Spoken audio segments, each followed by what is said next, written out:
This lecture is 3C, Health Information Systems and Applications, and I'm Tom Payne from the University of Washington. This is the topic that I'm fairly sure you're familiar with, so it should be a comfortable set of concepts and content. However, I'm going to focus on things that might show up on an exam, so this may be a little bit different than what you're used to in your day-to-day work. The core content covered in this lecture appears almost exactly in the middle of the core content slide. You can see that it has a fair amount of detail, which we'll see in the next slide. Here we expand the core content covered in this lecture on health information systems and applications. We start out with the types and functions offered by system. I believe they mean vendors. Vendor-produced systems. Next are the types of settings where the systems are used, and then it calls out electronic health and medical record systems as the foundational tool, which I think is appropriate, and finally telemedicine. You notice that they put electronic health / medical records. Most people today use these two terms to mean the same thing. There are some who view electronic health records as something that transcends all settings of care and all institutions. That's an interesting concept. I've actually never seen it in my career. So I use these two terms, EHRs and EMRs, to mean the same thing. Key topics covered by this lecture are first the architecture, technical and computing infrastructure underlying health information systems, abbreviated HIS. Then the breadth of HIS functionality and topics that are historically challenging to physicians. And by that I mean not to clinical informaticians, but to our colleagues. And lastly, telemedicine application areas and types. So let's start with the first topic, which is types and functions offered by systems. This graphic shows examples of clinical computing system functionality in common use. I've represented this as stacking blocks. At the bottom are the foundational systems, ADT registration, Master Patient Index or MPI, materials management, workforce management. On top of this are departmental systems such as laboratory radiology, pharmacy, and so on. PAC stands for Picture, Archiving, and Communication Systems. Next to that are financial systems, which are divided between facility and pro-fee billing. And on top of all of these blocks is the EMR or EHR system. And the functionality in that system is very briefly summarized here. So this is my metaphor for this, and the point that I make is that each of these builds on those below it. Let's start with the foundational systems. Makes sense to start at the foundation, and we'll work our way up. So these include admission, discharge, and transfer, which is a very important system or module of a system. Sometimes it's not separate, it's incorporated into the core system from which the EHR is derived. This system covers the seemingly mundane tasks of admitting someone, discharging them, or transferring them from one area to another. In fact, this is actually a very critical and somewhat complex set of functionality to make sure that the person is properly identified, properly admitted to the appropriate treating team, the location is made clear to all, and then at discharge, the discharge arrangements are electronically documented. Between admission and discharge, if there is a transfer, the transfer occurs from one perhaps physical location or from a treating service to another, and this may have impact on the orders that are in place. It certainly has workflow implications for those who rely on ADT to know where their patient is, the treating team, of course, but also those delivering meals or drawing blood or taking images. So ADT is a very important core system. Master Patient Index, abbreviated MPI, is another very, very important system. It is critical that we associate one person with one record and one record with one and only one person. And that is the task of the MPI. Often there are mistakes made in identifying a person, and there may be two entries to the MPI. And this creates a great deal of clinical and financial and legal complication. So the MPI needs to be carefully designed and fit to the workflow to those who are charged with maintaining identity of the person whose record we create and use. Registration system is the act of registering someone into the encounter, usually a clinic visit or a hospitalization, but not always. Materials management is the system used to manage the enormous volumes of material used in caring for someone and optimizing its inventory, making sure that proper supplies are available, and so on. As we discussed in the financial lecture, the workforce is the largest expense for most healthcare organizations, and optimally managing the workforce not only is important for the role of the workforce member, but also in optimally using resources. So we have just the right number of people to match the work to be done. So these are the foundational systems.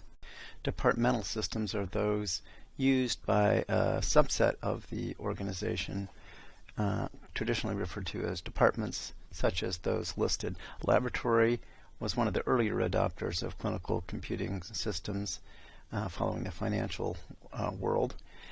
It today includes several components that are sometimes distinct in their systems. Clinical pathology, where we traditionally see chemistries and other test results, hematology, anatomic pathology, and blood bank. Blood bank is usually treated separately, has FDA oversight, and obviously identity of the donor of the blood and the recipient and their immunologic characteristics is imperative for safe use of blood products. Radiology is a big user of information technology. Their systems are usually divided between the picture archiving and communication systems, so-called PACS, which is filmless radiology, and radiology information systems, which handle the workflow of the department, tracking of reports, and many other functions. These two components of radiology systems may be separate and from separate vendors, or may be combined. The RIS may be a component of the EHR, for example. Pharmacy is divided between pharmacy systems that are used in the outpatient setting and those used in the inpatient setting. Unit dose is a style of distribution of pharmaceutical products in the United States used in the hospital setting, so that a collection of medications are prepared to be given at a certain time to a certain person, and the main supply is elsewhere. This is not true in other parts of the world, but it is in the United States. Retail pharmacy systems are those designed to serve a person who is not in the hospital, and often this includes collecting the month's supply or 3-month supply of medications in a bottle, putting a label on the bottle, and tracking it and giving it to the right person with instructions. Cardiology has a myriad of systems. It's a world unto itself, with those managing electrocardiography and related studies, echocardiography, cardiac catheterization, and their own PAC systems. Dietary may seem that it doesn't belong in this list, that it's less important, but that's not true if you're the one who is missing a meal or getting the wrong meal. Nutrition is critical. Systems to track nutritional needs and delivery are in the dietary system. Neurology obviously has a whole set of information management needs, including those listed here, electromyography and nerve conduction studies. Pulmonary has several also, pulmonary functions tests and others. And then, of course, GI endoscopy is a growing field because of the incredible images captured during endoscopic procedures. So these departmental systems are a subset of those that you are probably familiar with, but it's worth understanding their role in the healthcare system. Financial systems, of course, are very important since money is an important component of any endeavor, particularly healthcare, somewhat not so much to our credit. The financial world in healthcare today includes facility fees, which are those collected by the institution for use of facilities, either hospital-associated clinics or hospital beds, and then the professional fee, which are the bills sent out for professional services, usually by physicians and other professionals. So there are separate systems usually for those two different fees. Almost every organization now has at least one and maybe more financial and strategic decision support systems that should be considered when we talk about financial systems. Let's shift now to discuss the infrastructure that supports clinical computing systems. And just as I did for the functionality of clinical computing systems, I've prepared a stacked block model for the layers of infrastructure. You'll see this metaphor repeatedly in this course and in our field. In this case, I begin with the basics: power, that is electricity, and heating, ventilation, and air conditioning, HVAC. That is a critical important layer since computing systems use electricity and they generate heat that has to be managed. On top of that, we have the network, which is both fixed and wireless. On top of that, we have point-of-care devices, which are the delivery mechanism for the systems that we use with the human interface. And on top of that, we have the EMR or EHR itself with its own myriad connections to other systems or interfaces that we'll talk about later. And on top of that, we have the functionality within the EMR, which include results review, documentation, computerized practitioner order entry, and many other functions. And we have to remember that the reason for all of this is not just to have the systems, but to use them to deliver care, to fulfill our clinical mission, and to maintain and improve quality. The physical infrastructure includes a data center. A data center is, as you can see here, a dedicated and protected facility that has specific requirements for electricity, humidity, and air conditioning. These traditionally were on the campus of the organization or the institution. That is increasingly not the case, as we'll discuss in subsequently. The data center, wherever it is located, houses hundreds or thousands of servers. It houses appliances and disk storage. All of these services, servers, appliances, disk, are housed in big racks, and the racks have a uniform size. The systems of the servers are stacked on these racks, and the racks are measured in rack units. The data center is physically protected and electrically fed. Data centers can be classified according to the amount of redundancy that they possess, and these are divided between tiers 1 through 4. You can see here that the difference is the amount of fault tolerance. Tier 4 has multiple active power and cooling distribution paths, has redundancy, and as a result, its availability is far higher than Tier 1 or those below it. Tier 1 at the other end of the spectrum has a single path for power and cooling distribution without redundancy and has high availability but not as high as Tier 4, and the other two fall in between. I should mention that there is a major difference in the cost of these data centers, Tier 4 being much more costly than Tier 1. Here is a quiz question about health IT infrastructure. The most accurate statement regarding health IT infrastructure is A. UPS provide electrical power for the duration of most power outages. B. The phrase dual-homed indicates routers connected to both fiber and wire cabling. C. Cloud storage is inherently less secure than local storage. D. Data center protections for power and cooling can be considered security measures. The answer to this question is on the next slide. The answer is D.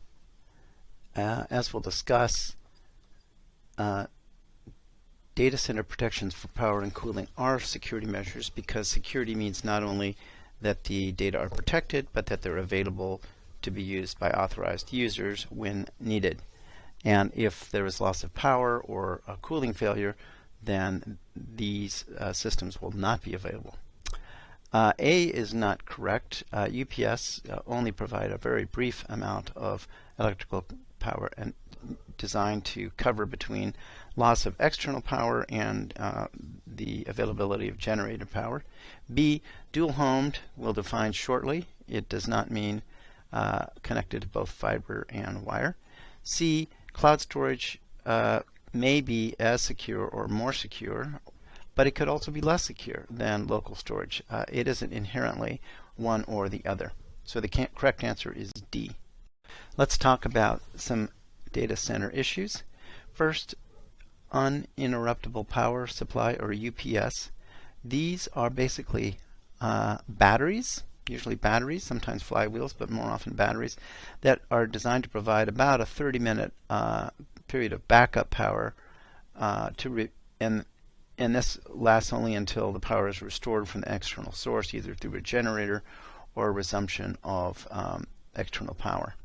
The UPS need to be replaced periodically, 3 to 5 years or so. Other issues include the weight of these systems on the racks, so there's a need for structural integrity. This isn't something you just put into any room. It has to be very, very sturdy to support all this weight. And one of the ways to reduce weight is to cut down on the number of physical servers, and that is one reason for the growth of virtualization. By the way, many of these slides are courtesy of colleague Sumitra Sengupta of New York Presbyterian. Continuing with data center issues, data centers are quite expensive to build, and this is one reason that they are increasingly outsourced to others or to a location where space and electricity are less expensive. They should provide redundancy in air conditioning, power, and networking, because without those three elements, the servers cannot fulfill their mission. The more redundancy, the better, but also the higher the cost. The heat is a major issue in data centers. A fully loaded rack, just one rack, could consume 20 kilowatts and require 6 tons of cooling. If you have 100 of these racks, that's 2 megawatts, and you will almost certainly need water-cooled air conditioning. A ton, by the way, is a measure of cooling capacity, and it is derived from the cooling capacity of a ton of ice. You can add that to a list of fun facts to know and tell. This diagram represents the network design for a healthcare organization. In this case, it looks a little bit like a hospital, but it could be a clinic also. What you see here are large stacked boxes. In this case, these represent a cross-section of a hospital with different floors, and on each floor you have a green rectangle that distributes signal to point-of-care devices. And you can see that these green rectangles, which are switch routers, are connected to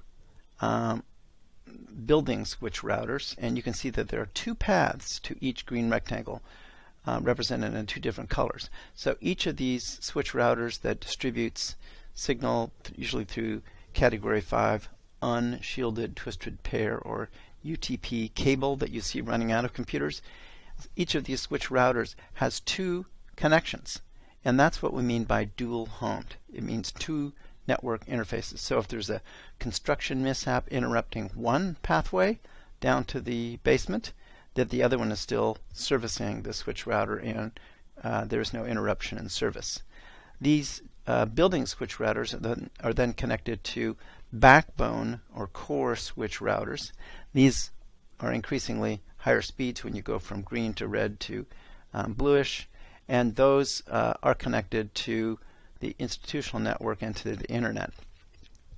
Functionality for the applications that are distributed to the point of care usually exists in a server farm, and the server farm may be in a data center, and this may be on the campus or remotely hosted, so-called in the cloud.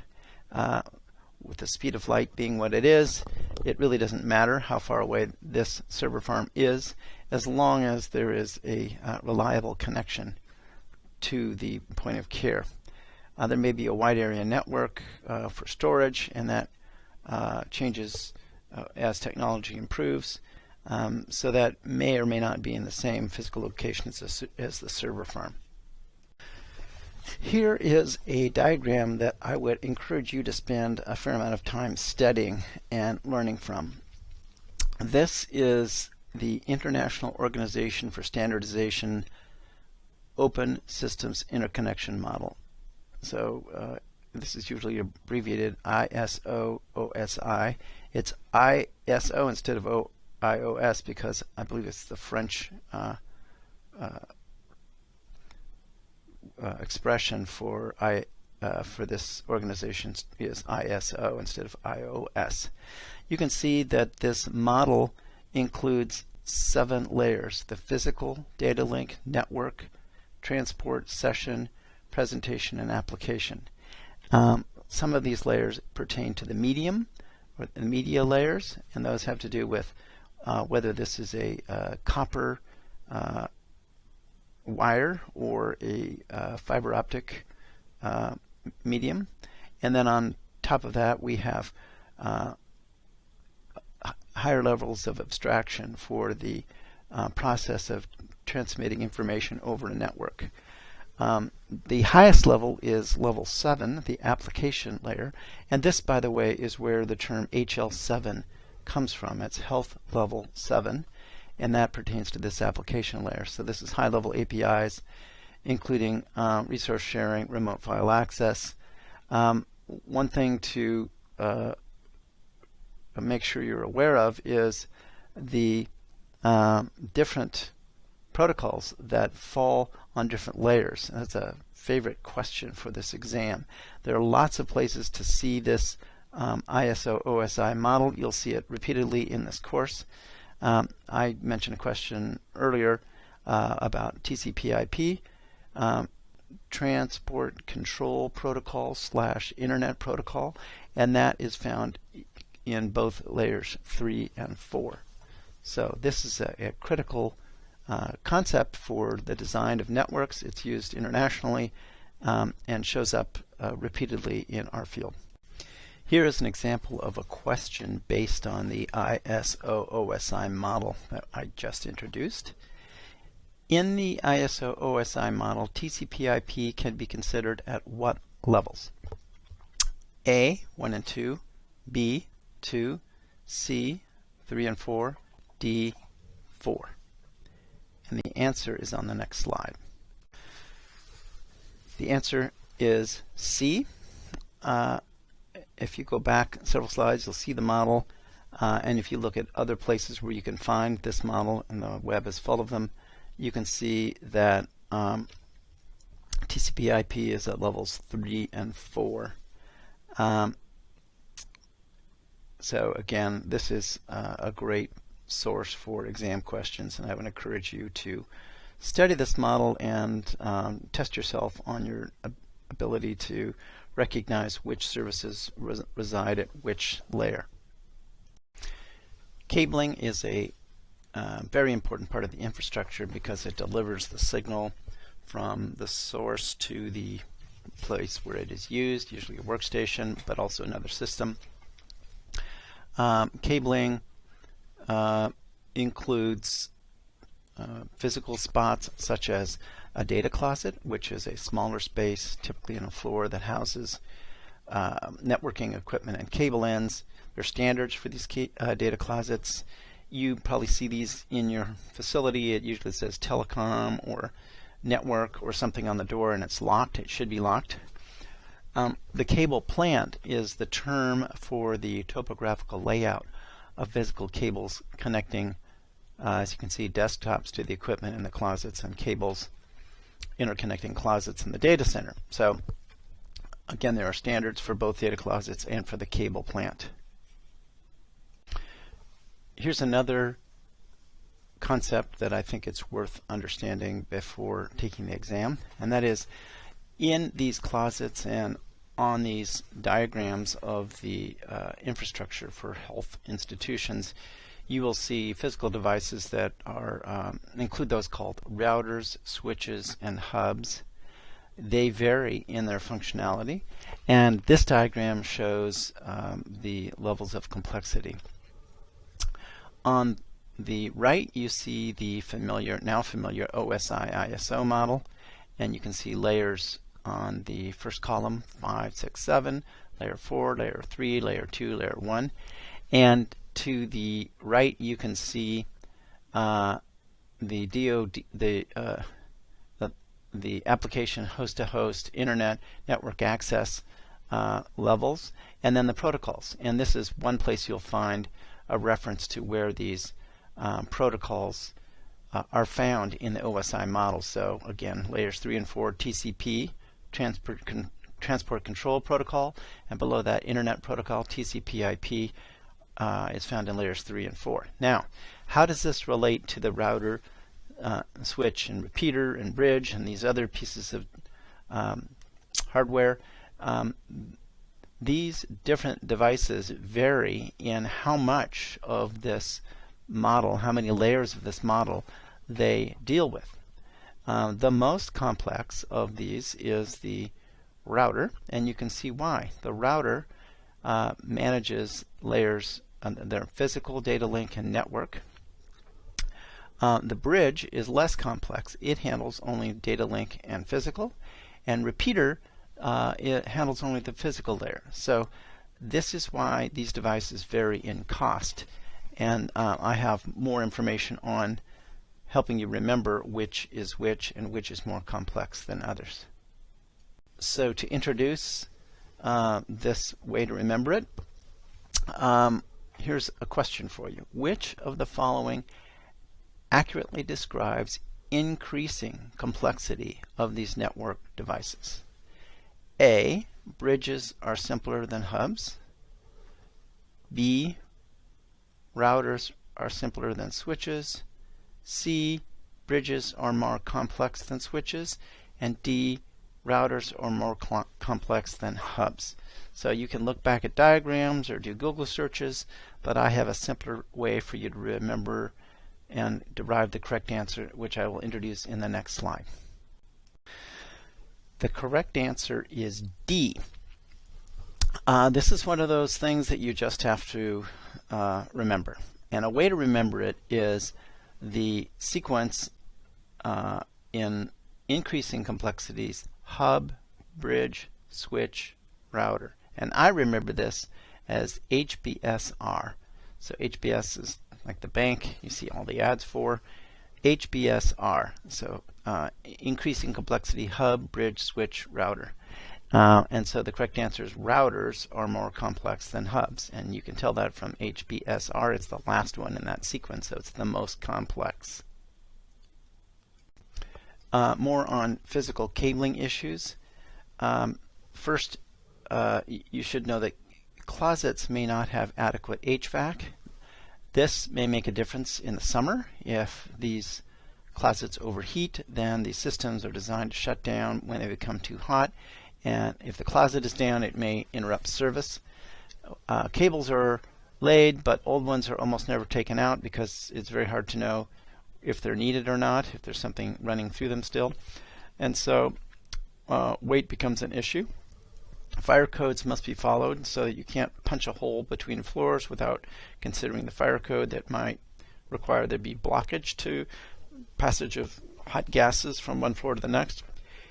When you are cabling in the ICU and the OR, this is something to be done very carefully, because interrupting the integrity of the wall or the ceiling may introduce dust containing spores that are harmful to people with immune suppression.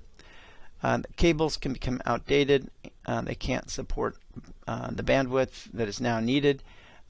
Putting in and removing cables is done by humans, and there are labor costs. Sometimes the labor costs outweigh the other purposes for which capital is used.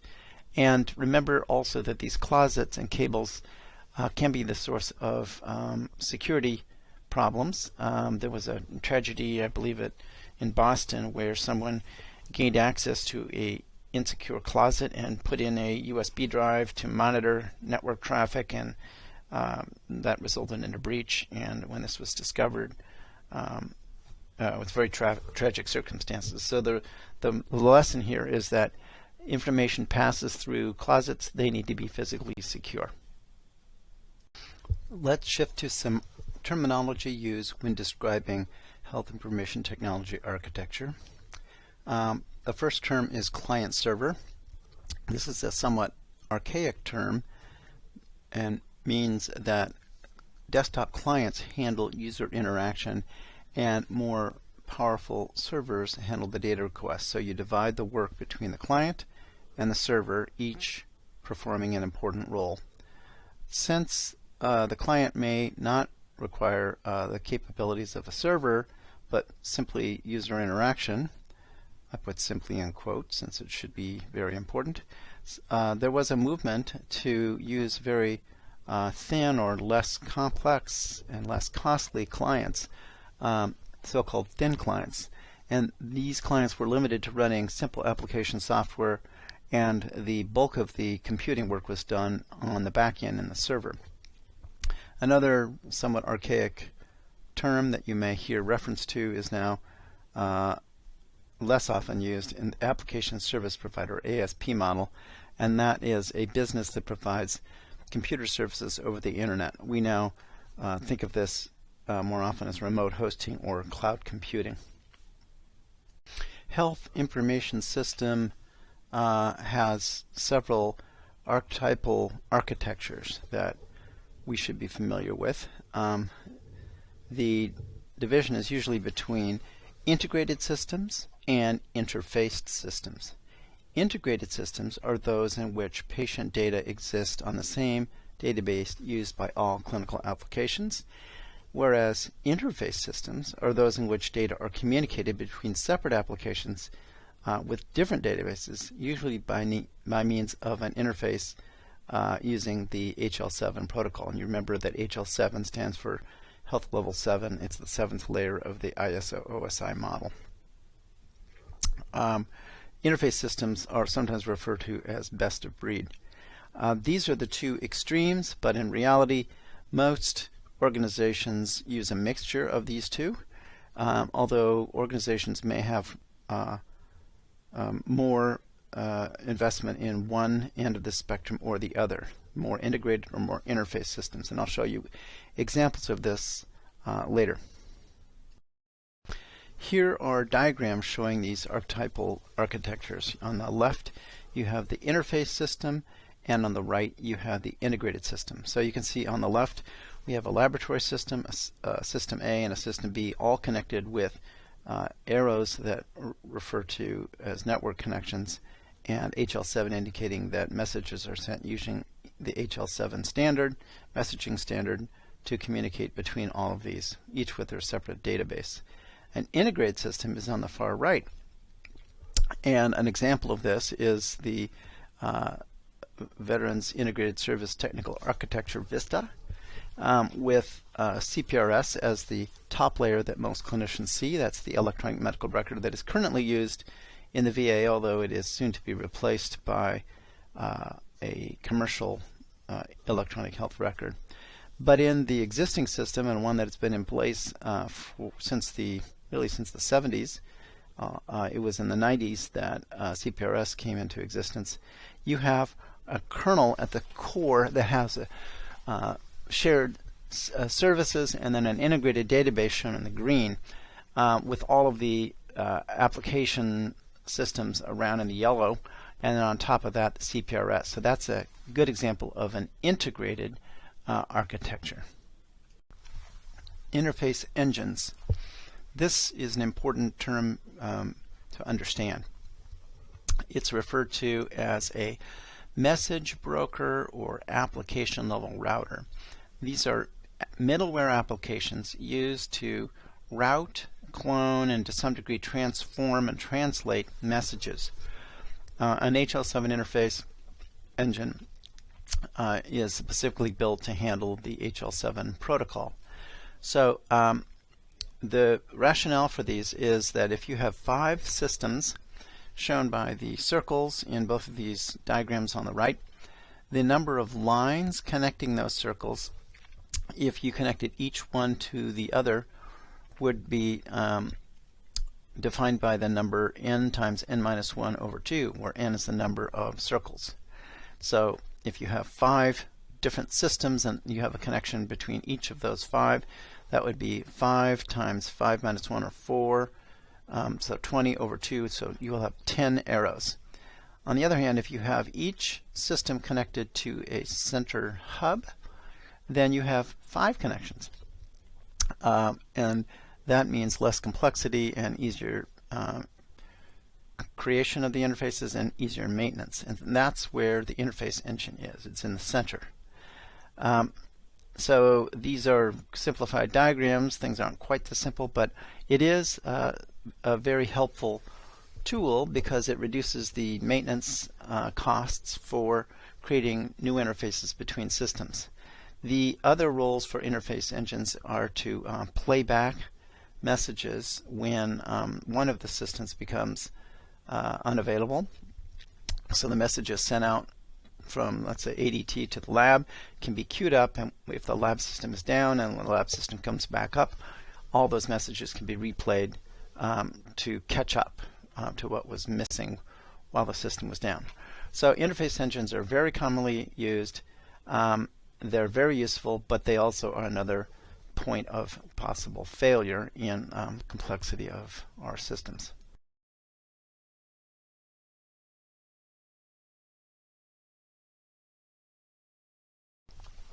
This diagram represents the entire architecture put together in one figure. And it shows on the far left the departmental systems.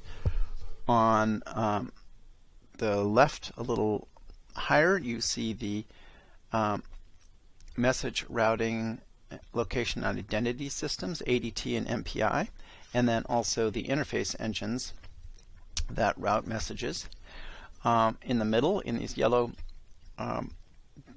figures, you have one or more EMRs that your organization may use. And then you have application delivery servers on the right, and these may be running software such as Citrix that delivers the application to the point-of-care device. And on the far right, you have the user devices, which are what we use at the bedside, either wireless or fixed. Now, there is, of course, a network connecting all of this, and that is in the cable plant. So all of these components are necessary for most healthcare organizations, and this would be a general diagram that would describe the architecture of clinics and hospitals in broad use today.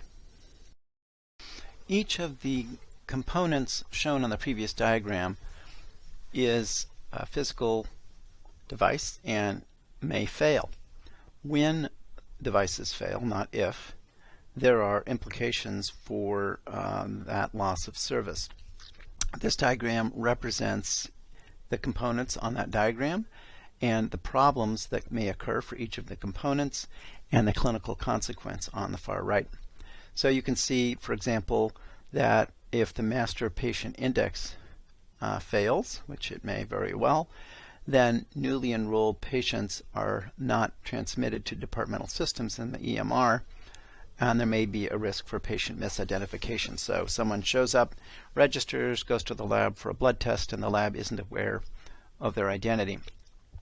Farther down, if you have an interface engine fail, which it may because it's a physical device, then it may be that new results and master patient index information is not transmitted to departmental systems or the EHR. So even though the laboratory or the EMR is up and running, it won't receive new results. Even though it appears to the users that everything is working, they are not receiving the most recent results. So this diagram it shows where the lesion might be, and if the lesion occurs, what sort of findings you might expect reported by the users or noticed by you.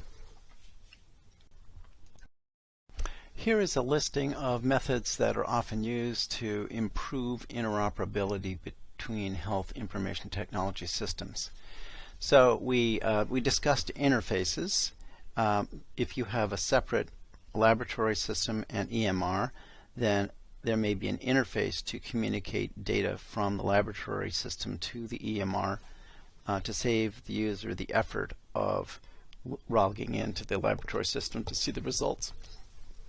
Another common method used to improve interoperability of systems is to use paper. So fax machines with paper output are commonly used in clinics to communicate results from outside the system into the new one. That may result in a scanned image rather than encoded laboratory results, for example. Reciprocal access means that if two hospitals merge, then if they have separate systems and the patients now are free to go to either one, then if they go to hospital A, that hospital B permits the clinicians in hospital A to have access to their system with credentials that work, so they can look up that same patient in hospital B, and vice versa. So if the patient goes to hospital B, those users have access to systems in hospital A. That's reciprocal access. Embedded applications are attempts to smooth over the differences between different systems, so that if you're using one EMR, there may be a window or a screen that allows you to log into a system somewhere else, and it looks to the user as though those data are being displayed in their very familiar EMR.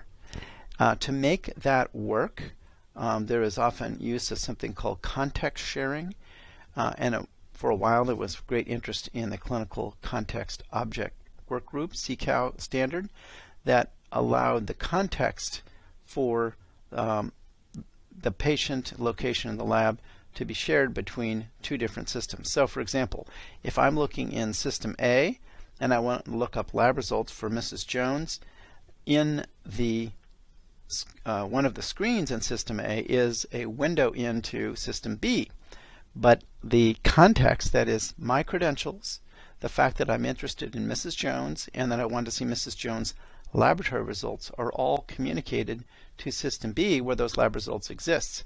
So that context is shared between the two, and that's what CCOW did for you. Finally, another method that you might use is to build a completely separate application. Ignore the vendor-provided front end for system A or system B. Build a new one that gathers data from system A and system B and presents to the user a view that unifies the data between system A and system B. So these are methods to overcome the barriers to interoperability between HIT systems. Next, we'll move to the area 3.3.2, which is the types of settings where systems are used. And again, this is probably quite familiar to those taking this course. Settings where EMRs are used are listed here. Again, probably something you're very familiar with, but there might be a few new terms. An ambulatory setting, a clinic or a freestanding surgical center, ER, operating room, skilled nursing facility, abbreviated SNF, or a long-term acute care facility, so-called LTAC, LTAC. This term is more common in some parts of the country than others. EMRs can be used at home, of course, which is where people spend most of their time. And on the hospital side, EMRs are used in acute care psychiatry, rehabilitation service. Often psychiatry and rehab services are administratively viewed as separate locations from the other acute care hospital. Then in the ICU, you have a multitude of different types of ICUs, including remote ICUs, where the practitioners caring for critically ill patients may be physically distant from the bedside and help coordinate or direct care delivered by people who are at the bedside. Now we'll move on to one of the most familiar topics for those of us in the field of clinical computing and clinical informatics, which is electronic health medical record systems as the foundational tool. Electronic health record systems have evolved from using a departmentally focused system to a patient-focused system. But by that I mean that rather than log into the laboratory and look up each of your patient's results and then go to the radiology system and do the same thing, you now log into an EHR that gathers data for all the kinds of data that your patient has and delivers it to you when you have that patient record open. So they use often a tab metaphor. So you see the lab tab, the radiology tab, the notes tab, and so on. Although this is changing a little bit. One of the long-held goals was to have a problem-oriented medical record since Larry Weed's writings in the New England Journal in the 1960s. But that goal is, I would describe as largely elusive today. EHRs are the most visible systems to both patients and clinicians, but of course they rely on all of the other things we've talked about in this lecture. They have, as you very well know, been the target of federal incentive programs and are very broadly used in the United States and globally today. So what functionality does an EHR contain? This is an old slide, and I mention it just because it is from a prominent Institute of Medicine publication, and it lists functionality that was broadly used at that time, which you can see listed here. This is a subset of functionality that most EHRs contain today, and I will add to this list many other elements in subsequent slides. But you should be familiar with at least these because they are mentioned prominently in a publication, which is, by the way, available on the web at the URL I show you on the slide. And the next few slides list EMR functionality that most systems provide today. The first is a message box, which may have a different name. There are proprietary names, in-box, in-basket, and so on. But the idea is that this is a place where data of interest to the user are brought together, data from many different patients, messages from others, and so on. So it saves time, and it is a little bit like an email inbox. Results review is a place to go see results of all kinds, lab path, imaging, notes, and so on. Documentation functionality is one that physicians are very familiar with that we'll spend a lot of time on, and this is a way to directly enter documentation in one form or another, or to view transcribed dictated notes, and so on. Order management is the functionality that permits ordering conversations or order communication, entering medication orders, laboratory orders, and so on. Then there are patient summary displays that give a overall view of how the patient is doing. It might include vital signs, how far along a pathway the patient is, and so on. Medication administration record is critical because it shows in electronic form which medications are ordered to be given, when they will be given, and when they have been given. And it's often coupled with barcode medication administration used by those who administer the medication to the patient. Continuing on in the listing of EMR functionality, we have patient lists, a schedule that's put in a clinic. There are rounding and handoff tools.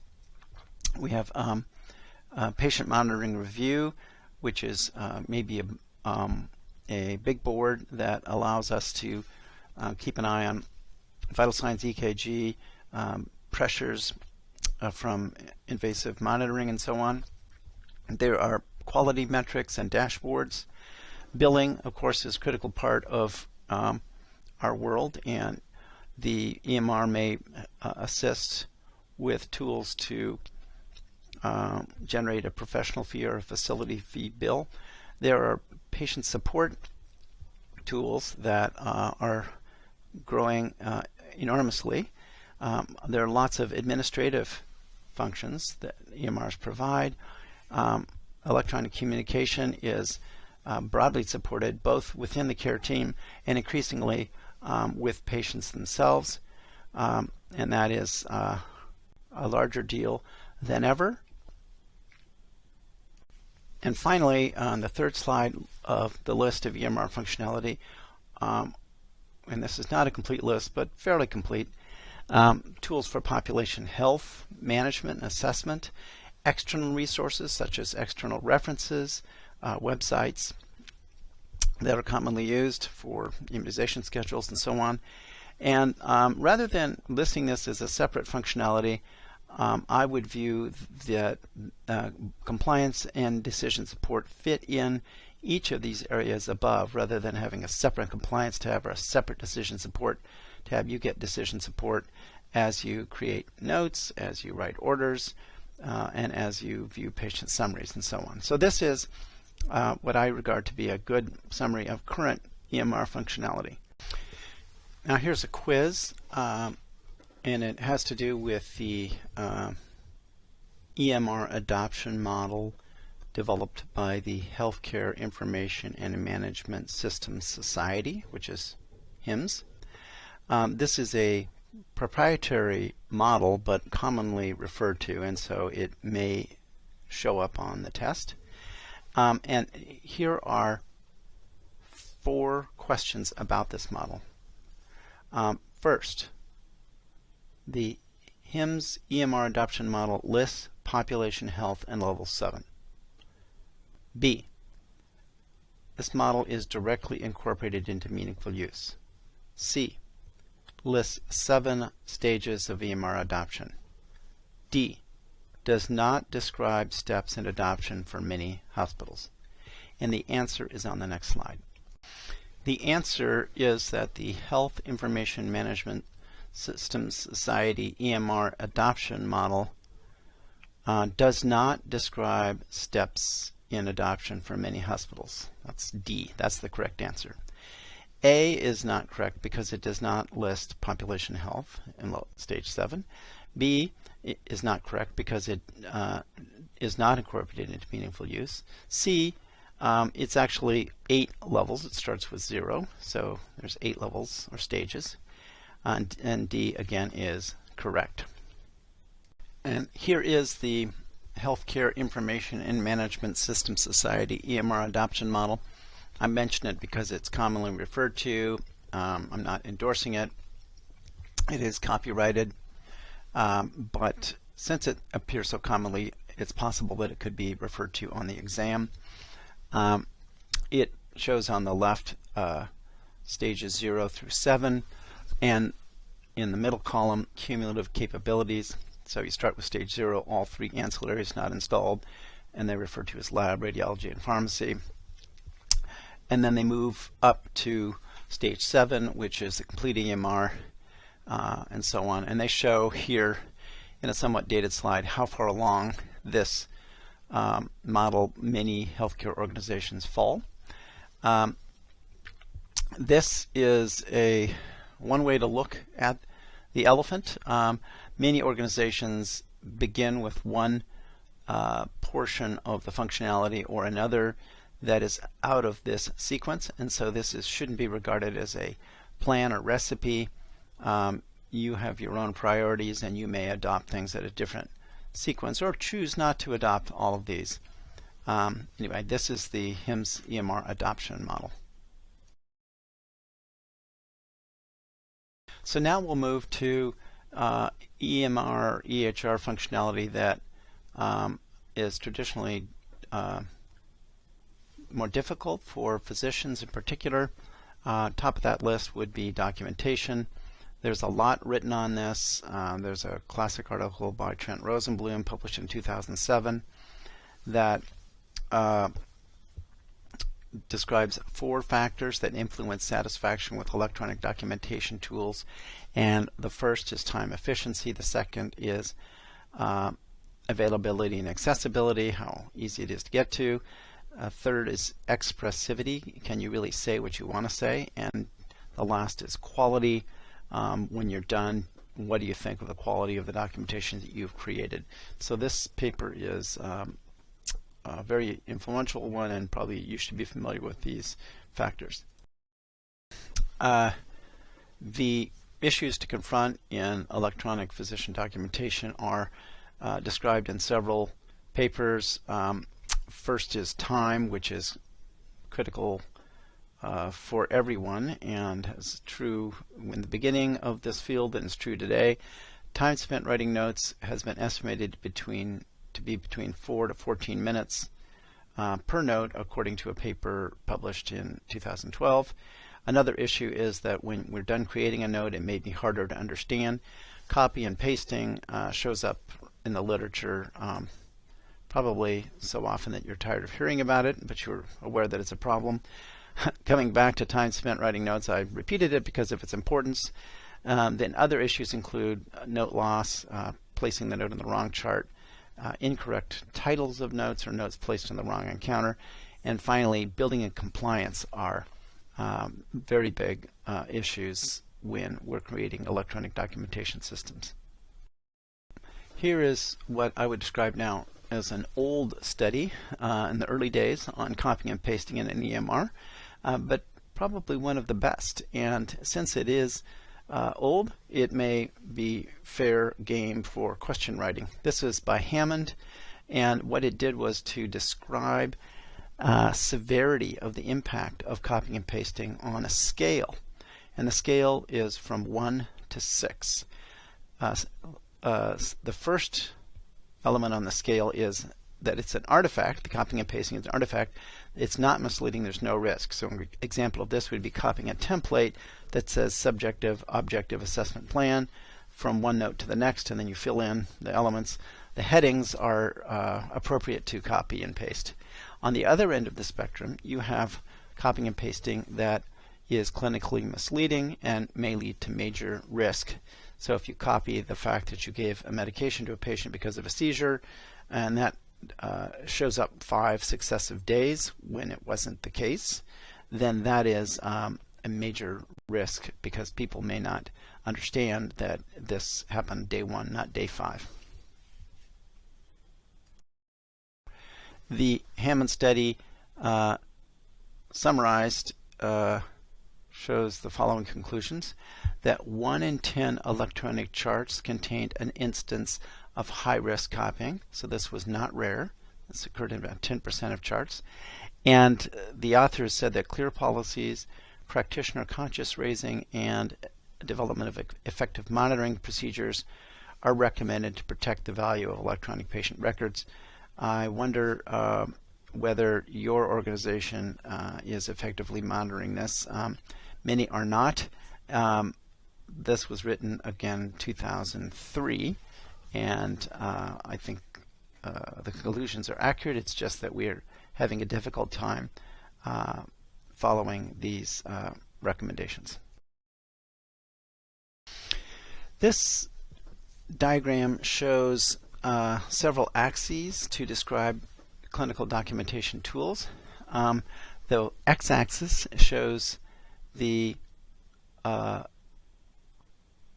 structure or lack of structure to the documentation created. So on the left you have structured documentation that shows 53, gender of male, problems addressed are shown here as ICD codes, and review of systems elements as SNOMED CT codes. That's fully structured. On the far right we have a sentence that says basically the same thing in an unstructured form. This 53-year-old male with congestive heart failure presents with dyspnea, chest pain. On the y-axis we have the amount of training that is usually required to use these tools. For structured documentation, it takes more training. You have to click on the template, you have to find out where the template is, how to use it, how to undo if you make an error. And on the far right, we have less training required because dictation is easier to teach. You just pick up the device or the phone and talk. And in between those two extremes, on the X and the Y axis, you have where most of us really exist with our tools. It's a mixture of the two. So you may be using hybrid dictation or voice recognition, and yet a template is the background for all of this. So this is a way to kind of think of the current state of documentation tools and the strengths and weaknesses of each of these points on the graph. Another area of functionality in electronic health records that is traditionally more troublesome for physicians is the entering of orders. Here is a definition of CPOE. CPOE is computerized practitioner order entry, and it's defined as a process which allows the ordering practitioner to use a computer to directly enter medical orders. So writing on a piece of paper and having somebody else enter them is not CPOE. The P in CPOE sometimes is stands for physician, sometimes for practitioner, sometimes for other words. I prefer the term practitioner because many times it's more broadly used than just by physicians. It may be that advanced practice nurses or registered nurses can enter orders according to policy as well. So that's a definition of CPOE that I think represents the literature today. The benefits of CPOE are many. The paper that was very influential in our country and actually globally was published in 1998 by David Bates and others. This was a controlled trial, not randomized, and it was before and after study design. It did not measure patient outcomes. It measured errors, but not outcomes. And the design was that teams were to enter orders, one using CPOE, having a pharmacist follow them around and review orders, and the other teams they had a pharmacist with them also, but they did not use CPOE, and they compared the rate of non-intercepted serious medication orders between the groups that did and those that did not have CPOE. And what they found was that for their main outcome, non-intercepted serious medication orders, there was a 55% reduction in the group using CPOE. So again, this wasn't patient outcomes. It wasn't a randomized controlled trial, but it did suggest that the use of CPOE has the potential to seriously reduce or to reduce serious medication errors and presumably outcomes from those errors if they were not intercepted at some point. So this study was cited in the Institute of Medicine, and it was an important study leading the nation to regard CPOE as a patient safety advance. And now our country, many years later, is largely using CPOE in one way or another. Now here's a preview of a few slides to come, and I want to see what you think about the answers to this question before we cover the articles themselves. So the question is, in 3 published studies on the effect of CPOE on mortality in pediatric hospitals, A, no conclusion can be drawn regarding the effect of CPOE on mortality from these studies. B, CPOE was demonstrated to reduce mortality in all. C, in some but not all, CPOE caused increased mortality. D, no studies of CPOE and mortality have been completed. So the answer is in the next slide. And the answer is A. No conclusion can be drawn regarding the effect of CPOE on mortality from these studies. The reason that this is the correct answer is that these were observational studies, and the authors were careful to point out that they cannot distinguish association from cause and effect. There were many changes in the hospitals at the same time CPOE was introduced. It was not introduced in a randomized fashion, and no RCT was conducted. And so these are hypothesis generating studies, but we cannot conclude from them that CPOE had an effect on mortality. Here are these three studies. The first in the upper left is from Pittsburgh Children's Hospital ICU, and it shows the mortality rate on the y-axis and the quarter on the x-axis, and you can see that the mortality rate rose above the index 100% quarter 4 2002, and that was the same time that CPOE was implemented. And so that very concerning finding, because it raised the possibility that CPOE caused this rise in mortality. Instead, it was really designed to reduce mortality. So the question is, did it do more harm than good? The study in the upper right is from Lucille Packard at Stanford, and it shows the mortality on the y-axis, just as did the hand study on the upper left, and on the y-axis, on the x-axis, you can see time, and you can see a vertical line up June of 2008 when CPOE was introduced, and you can see the mortality rate dropped. So this is the opposite direction of the change in the hand study. On the third study at the bottom is from Seattle Children's, and you can see that compared to before CPOE, the mortality rates of pediatric ICU patients dropped to 0.82 compared to before. So these are three studies in pediatric ICUs, all using the same vendor software and reaching showing different findings. But again, these are all before-after studies. They do not allow us to determine the cause for any change in mortality, and so they are hypothesis generating. I believe we can agree that there is the potential for a powerful intervention such as CPOE to either help or worsen mortality rates, just as there is for cancer chemotherapy drugs and many other powerful interventions.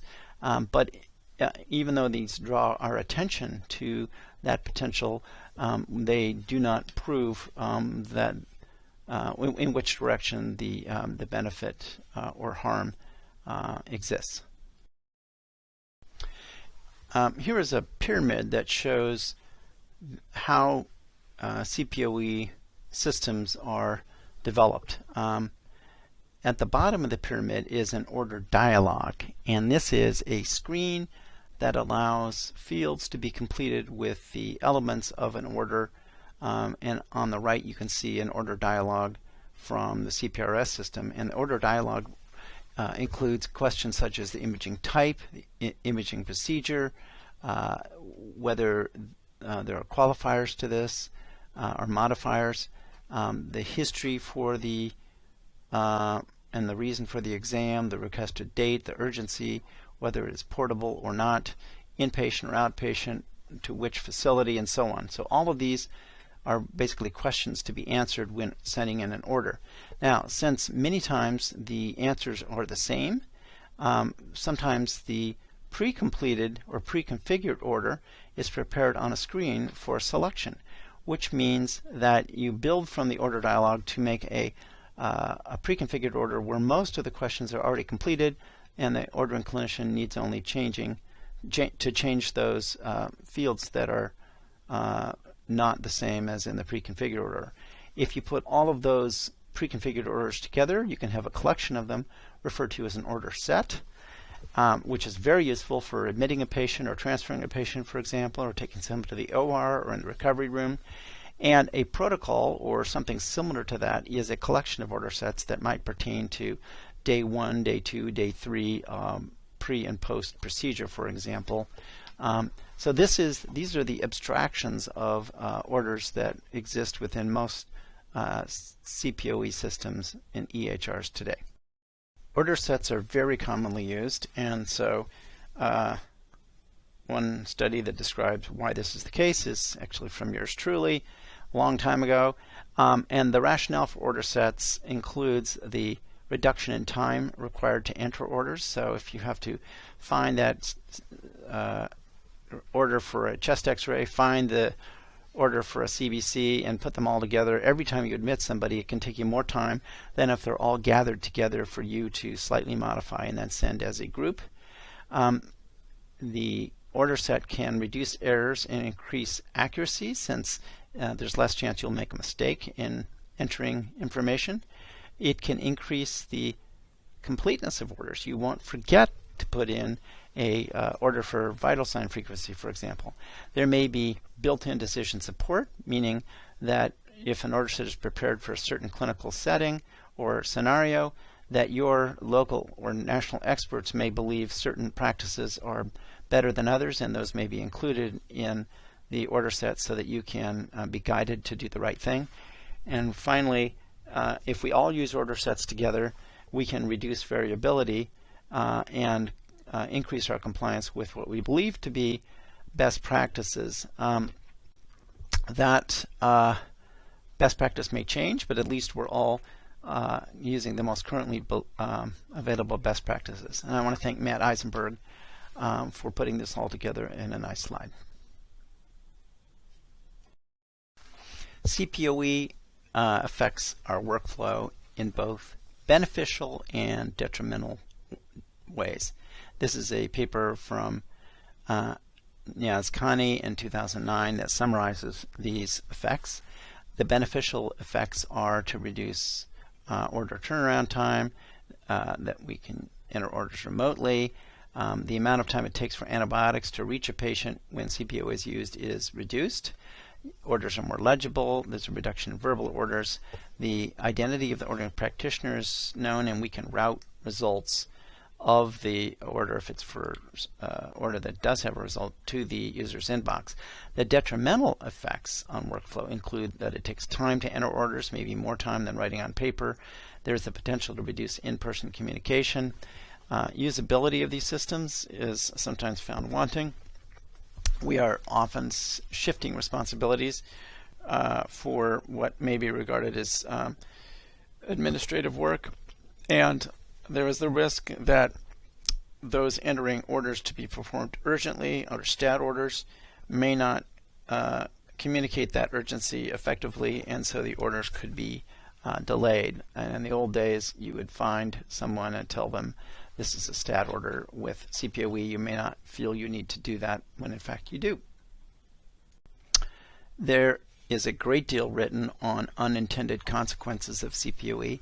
This is a very influential paper by Joan Ash and her group, published over a decade ago, and that includes consequences such as more and new work.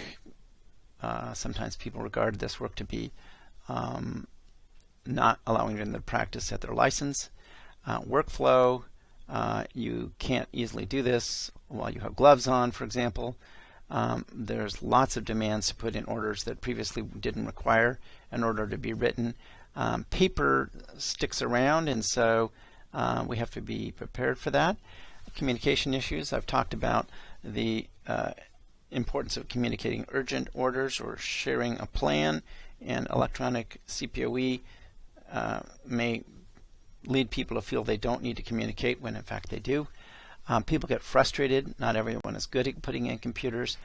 There are errors introduced of a different kind. There's changes in power structure, and we are very dependent, perhaps even overly dependent, on technology when we have CPOE in place. Now, telemedicine is on the outline, and I'm going to very briefly discuss what is a very rapidly growing area, and one that probably in the future will represent a bigger part of the outline. But today it is represented by a single line, 3.3.4. Telemedicine has many clinical use cases. This is a partial list and includes teleconsultation for those areas shown. Psychiatry is an interesting one in that this is a specialty where physical presence is sometimes not essential, although valuable. Dermatology often involves taking history and reviewing images. Pathology, similarly. ENT, for example, looking at the tympanic membrane. Similarly, for ophthalmologists, looking at the retina. All of these things are reasonable clinical use cases for teleconsultation. Teleradiology is widespread, and in fact, you might say that within your own organization you're using teleradiology. Telesurgery is growing because of robotic surgery and for other reasons.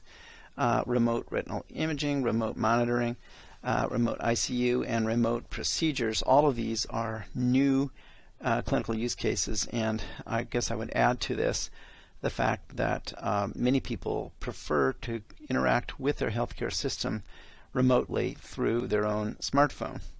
And we can regard this to be a form of telemedicine, and it's growing dramatically. The economic considerations are considerable. Historically, this has been a barrier to broader adoption of telemedicine. Payers may or may not provide reimbursement for it, and if they do, the question arises which payer is responsible for the reimbursement, because there's two ends to telemedicine, the provider and the recipient. Bundled payment works in favor of telemedicine in some cases, because if there is a bundled payment for example, a total hip replacement, then whether all of the visits are in person or some, for convenience purposes, may be done remotely with telemedicine, doesn't influence payment. The payment has already been given, and this may be a location to use the right location and the right modality where it makes the best sense for the clinical outcomes and the patient satisfaction. The media and timing of telemedicine involve some terms that you should be familiar with. First of all, synchronous versus asynchronous. Synchronous means the same time on both ends of the teleconferencing or telemedicine experience. There may be dedicated hardware, or more commonly, there are broadly available tools such as Skype or smartphone. These are growing geometrically and make the definition of telemedicine far broader than it used to be. Asynchronous telemedicine sometimes is described using terms such as store and forward, or there could be use of electronic mail that you could regard to be telemedicine.